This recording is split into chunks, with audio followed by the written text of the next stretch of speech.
Ja, we zitten wel. Ben je krekken of ben je een grote slagerij aan een grote toonbank en Jo vregen, wij draaien. Nou, wij maken droge wiast, wij maken hier grillwiast, wij maken hier gehaktbal. Maar we snijden hier biefstuk te vol om op te nemen. En we verpakken het ook al in wat. En na je concerten bedenken we. Sinds verleden hier ben we begonnen met tapas. Dat is gewoon een stukje zeeuwspek op mooi snijden, dat de mensen zo op tafel zetten kunnen.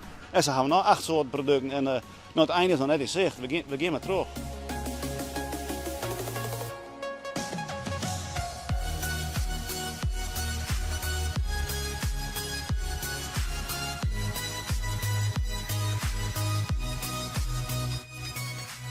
Roegenwiast, zeg ik altijd, dat jij bij Friesland.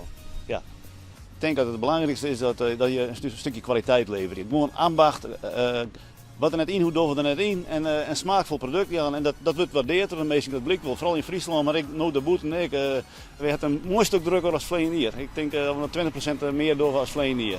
Ja, daar ben we heel wies mee en heel grutskop. En dat heb ik aan ons meesten te danken die ervan werken al hier. En ja, mooi zo horen.